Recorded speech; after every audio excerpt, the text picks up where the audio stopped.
Кафето и чајот стануваат луксус. За една година поскапеле близу 30%, пресмета статистика, но и постражувањето се повеќе удира по џебот. Инфлацијата скокна, статистика измери. Во мај годинава во однос на мај лани е зголемена за 3,3%.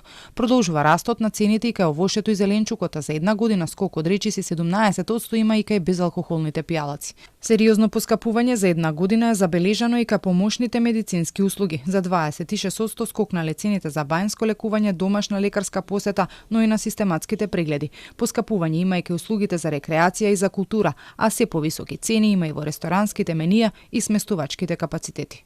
Од оние неколку работи кај кои нема покачување на цените се транспортот, но и осигурувањето. И покрај ваквиот скок на инфлацијата, министерот Дурмиши вели дека немало драстично зголемување на цените. Така го информирале колегите од Пазарна.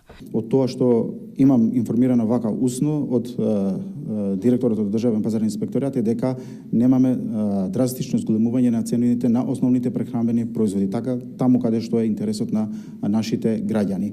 Но подетално утре ќе бидеме известени и извештајот ќе биде достапен и до вас медиумите и до граѓаните. Од Пазарна пак за Телма вела дека анализите се готови за период од 1 месец, направиле проверки во над 1000 продажни места.